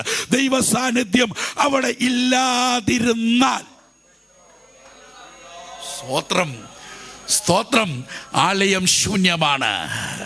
ഒരിക്കൽ ശലോമോൻ ഈ ആലയം, ആമൻ, ശലോമോന്റെ കാലത്തെ ദേവാലയത്തിൽ അവൻ താൻ മുട്ടുകുത്തി പ്രാർത്ഥിച്ചപ്പോൾ ആകാശത്ത് നിന്ന് തീയിറങ്ങി. ആമൻ, ശുശ്രൂഷക്കാര് അവിടേക്ക് യഹോവയുടെ പെട്ടകവുമായി വന്ന സമയത്ത് സത്യാരാധന വെളിപ്പെട്ടപ്പോൾ തമ്മിൽ കാണാൻ പറ്റാതെ വണ്ണം ദൈവത്തിന്റെ ശെഖേനാമേഘം വന്ന് ഇറങ്ങി. സ്തോത്രം. ഇതില്ലാതിരുന്നാൽ ശൂന്യമാണ്. ഇതിൻ്റെ പൊരുളായ ആലയം ഏതാ? തിമത്തിയോസിന്റെ ലേഖനത്തിൽ സ്ലീഹ പൗലോസ് നിജപുത്രനായ തിമത്തിയോസിന് ലേഖനം എഴുതി പ്രബോധിപ്പിച്ച് പറഞ്ഞ വാക്ക് എന്താണെന്നറിയാവോ? ജീവനുള്ള ദൈവത്തിൻ്റെ സഭയാകുന്ന ദേവാലയം. ഒന്ന് കരമുയർത്തി ദൈവത്തെ ഒന്ന് സ്തുതിക്കാം. സ്തോത്രം. ഈ സഭയെക്കുറിച്ച് പ്രവൃത്തിയുടെ പുസ്തകത്തിൽ കൊടുത്തിരിക്കുന്ന ഒരു പ്രയോഗമുണ്ട്. സ്വന്തം രക്തത്താൽ സമ്പാദിച്ച സഭ. ഓദറയിലുള്ള ഈ ഫിലദൽഫിയ സഭ ആ സത്യസഭയുടെ ഭാഗമാകയാൽ, ആ സാർവത്രിക സഭയുടെ ഭാഗമാകയാൽ, ആ എക്ലീഷ്യായിൽ ഉൾപ്പെട്ടതാകയാൽ, സ്തോത്രം, ഈ സഭയെ കൃപായുഗത്തിൽ ഈ പരുവത്തിന് ഒന്നും കൂടെ തെളിച്ച് പറയാം. നമ്മളൊക്കെ ഈ കൃപ വന്നില്ലെങ്കിൽ ആരായിരുന്നു പുള്ളികൾ? അല്ല, ഞാനിങ്ങനെ അങ്ങ് പ്രസംഗിച്ചു പോയാൽ തന്നെയും എല്ലാവരും ഒപ്പം വരണമല്ലോ. ഒരു തരിപ്പിലങ്ങ് ഇരുന്നു പാസ്റ്റർ പിട്ടുപിട്ടാന്ന് പറഞ്ഞു ഞങ്ങളൊരു പെരുപ്പിലങ്ങ് ഇരുന്നു. അങ്ങനെ പറ്റത്തില്ലല്ലോ. ഇങ്ങോട്ട് ശ്രദ്ധിച്ച്, നമ്മൾ രക്ഷിക്കപ്പെട്ട് ഈ കൃപയെ വന്നില്ലായിരുന്നെങ്കിൽ ഏതാ പുള്ളി? നമ്മളെ തന്നെ ഒന്ന് തിരിഞ്ഞു നോക്കിയേ. സ്തോത്രം. ഞാൻ എന്നെ ഒന്ന് നോക്കാറുണ്ട്. പരിക്കനാമെന്നെ ആയിരുന്നു പണ്ട്. ആമേൻ. മെരുക്കി ഒരുക്കിയ കരുത്തനാണൻ കർത്തൻ. സ്തോത്രം. ഹല്ലേലൂയ. നമ്മളെയൊക്കെ മെരുക്കിയത് ഒരുക്കിയതൊക്കെ സ്തോത്രം അല്ലേ. കുതിരയ്ക്ക് കടിഞ്ഞാൻ, കഴുതയ്ക്ക് കോപ്പോ അതൊന്നുമല്ല, കുതിരയ്ക്ക് കോപ്പിട്ടെന്നുണ്ട്, കഴുതയ്ക്കൊന്നും അത് ഇടരുത്. ചമ്മട്ടി പോഷന്റെ മുതുകിന്. സ്തോത്രം. പ്രിയരെ, നമ്മളീ പലരും രക്ഷിക്കപ്പെട്ടില്ലായിരുന്നെങ്കിൽ ഏതേലും ജയിലിൽ കിടന്നേനെ. ഈ കൃപ വന്നില്ലെങ്കിൽ പലരും ഈ ഭൂമി കാണത്തുപോലുമില്ല. സ്തോത്രം. സ്തോത്രം. അവിടുന്ന് വന്ന് നമ്മെ മെരുക്കി ഒരുക്കിയത് കൊണ്ടാ ജീവിച്ചിരിക്കുന്നേ. അതോ ഗതകാലത്തേക്ക് പോയി അങ്ങ് മനസ്സ് കുടുങ്ങിയോ? ഒന്ന് കരമുയർത്തി ഒന്ന് സ്തോത്രം ചെയ്തേ. പ്രിയരേ, സ്തോത്രം. ദൈവത്തിന്റെ സഭയ്ക്കകത്ത് കർത്താവാക്കി വച്ചിരിക്കുന്നത് ഇല്ലാതെ വന്നാൽ ദൈവം സഭയിൽ ഒന്നാമത് അപ്പോസ്തലന്മാർ, പ്രവാചകന്മാർ, 5 ഔദ്യോഗിക വൃന്ദങ്ങളെ ദൈവം നിയമിച്ചു എന്നാണ് എഴുതിയിരിക്കുന്നത്. അപ്പോസ്തോലികവും കാതോലികവും ശ്ലൈകികവുമായിരിക്കുന്ന ദൈവസഭ. ആമേൻ. കർത്താവ് സ്വന്തം രക്തത്താൽ സമ്പാദിച്ച ഈ സഭ. സ്തോത്രം. ആമേൻ. സഭ എന്ന ജീവസ്ഥാപനം, അതിനെ ഈ പരുവത്തിൽ, ഈ കൃപായുഗത്തിൽ 69-70 ആഴ്ചവട്ടങ്ങൾക്കിടയിൽ ഇങ്ങനെ നിലനിർത്താൻ, ഇങ്ങനെ വളർത്താൻ, ഇങ്ങനെ പണിയാൻ അവിടുന്ന് മുടക്കിയ വില, പ്രിയരേ, അവിടുത്തെ ഓമനകുമാരൻ്റെ പരിശുദ്ധ നീളം മുഴുവനും ചിന്തിയാണ്. സ്തോത്രം. ആ ഓർമ്മ സഭയ്ക്കകത്തേക്ക് കാലെടുത്ത് വെക്കുമ്പോൾ ഉണ്ടാകണം. ആമേൻ. ആ ചിന്ത പാട്ടുപാടി ദൈവത്തെ ആരാധിക്കുമ്പോൾ ഉണ്ടാകണം. ആമേൻ. ആ കാര്യം ആത്മീക ശുശ്രൂഷകളിലൊക്കെ നമ്മൾ ഇടപെടുമ്പോൾ ഉണ്ടാകണം. സ്തോത്രം. ആ ചിന്ത പാട്ടുപാടുമ്പോൾ ഉണ്ടാകണം. ആ ചിന്ത വചനം വായിക്കുമ്പോൾ ഉണ്ടാകണം. ആ ചിന്ത സാക്ഷ്യം പറയുമ്പോൾ ഉണ്ടാകണം. അവിടുത്തെ ജീവരക്തം മുടക്കിയാണ് സഭയെ സമ്പാദിച്ചത്. Hallelujah, hallelujah. അതുകൊണ്ട് കർത്താവ് ഇങ്ങനെ പറഞ്ഞു, ഞാൻ എൻ്റെ സഭയെ. ഹല്ലേലൂയ, സ്തോത്രം. തൻ്റെ ജീവരക്തം സമ്പാദിച്ചതാണ്, മുടക്കി സമ്പാദിച്ചതാണ് സഭ.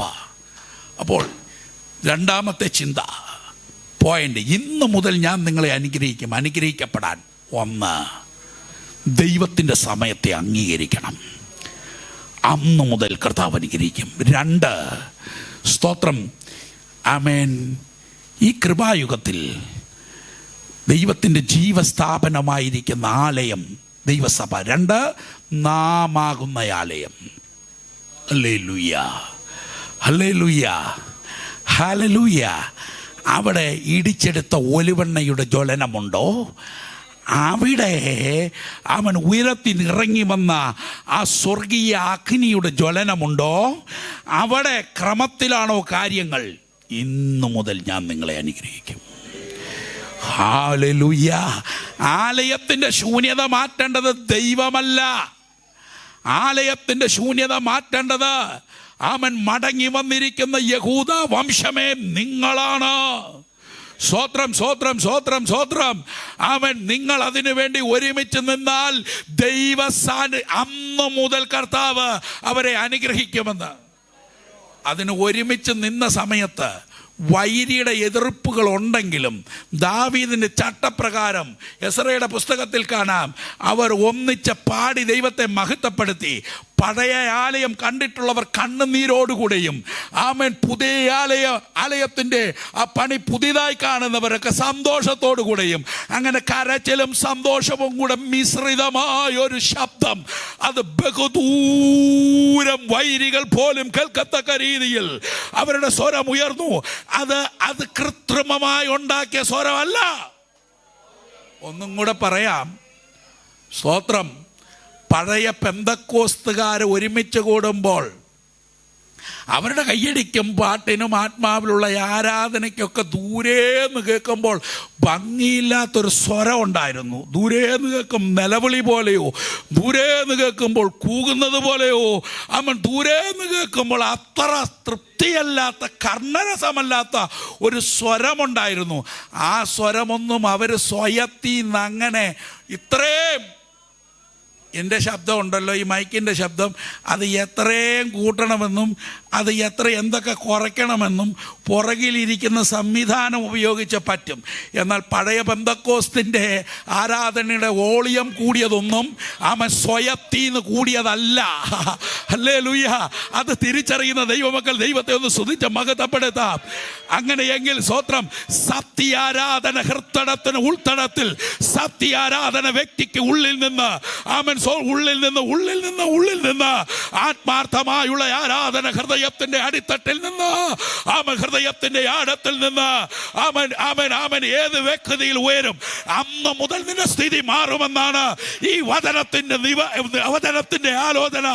ഇന്ന് ഈ ദൂത് ഏറ്റെടുക്കാൻ പറ്റുന്ന ദൈവമക്കൾ അല്പനേരം ദൈവത്തെ ഒന്ന് സ്തുതിച്ച് മഹത്വപ്പെടുത്താം. അല്പനേരം ചില മിനിറ്റുകൾ കരങ്ങളെ ചേർത്തി അടിച്ച് ആത്മാവിൽ ദൈവത്തെ ഒന്ന് സ്തുതിച്ച് ആരാധിച്ചാട്ടെ.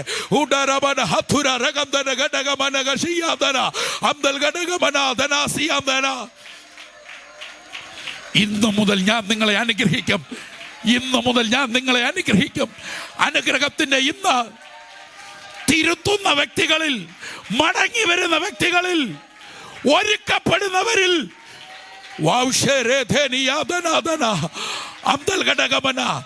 വ്യവസ്ഥയിലേക്ക് യഥാസ്ഥാനപ്പെടുന്നവരിൽ